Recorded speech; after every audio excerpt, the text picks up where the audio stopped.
The frieze, which are signed like this, in the British Museum is set on the internal walls. A long time ago on the Acropolis you could have seen it set high facing outwards but inside the external columns. Running around the Parthenon for 160 metres, the British Museum today has 75.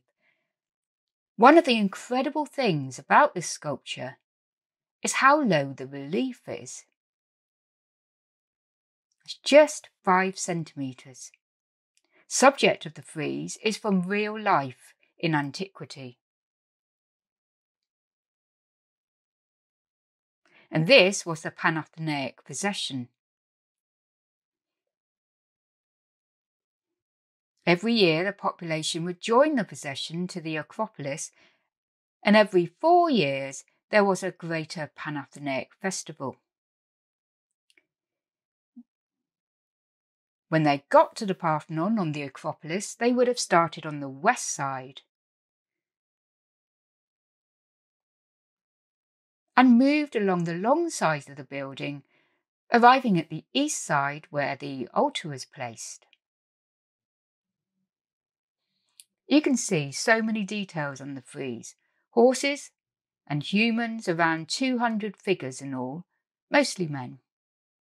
You can see horsemen, numerous horsemen, although in those days very few people would have owned a horse. It seems that this was made up. The figures all crowd along, and then the frieze reaches a corner.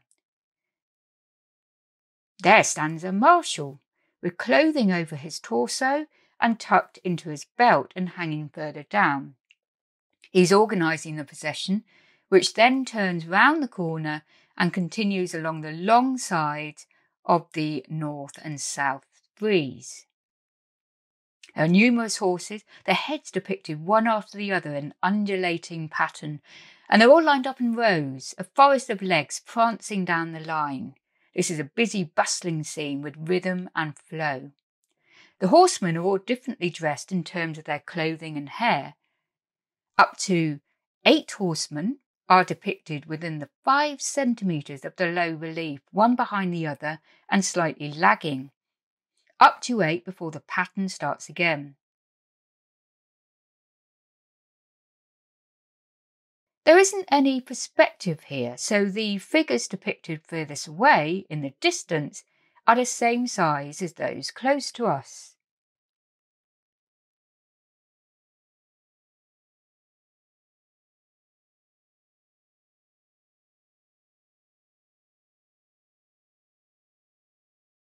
Further along, the figures are shown at a more leisurely pace.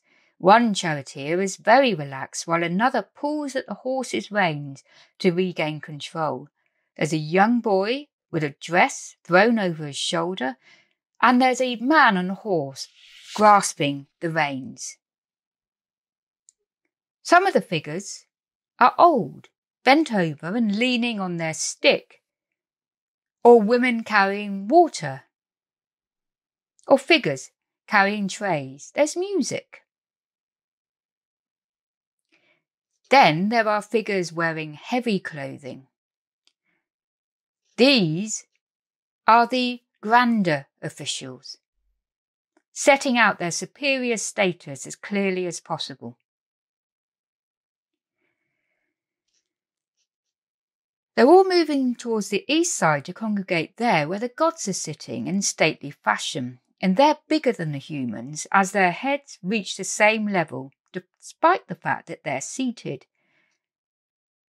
Athena's there as well. You can see her in the British Museum, and next to her are 5 human figures, including a priest, 2 girls carrying objects on their heads, a boy with the priest, and there's a cloth, a peplos, which is being handed between them. The gods are seated on both sides of the scene, with the heads of the seated gods reaching the top of the frieze. These figures are bigger than the humans standing in the centre.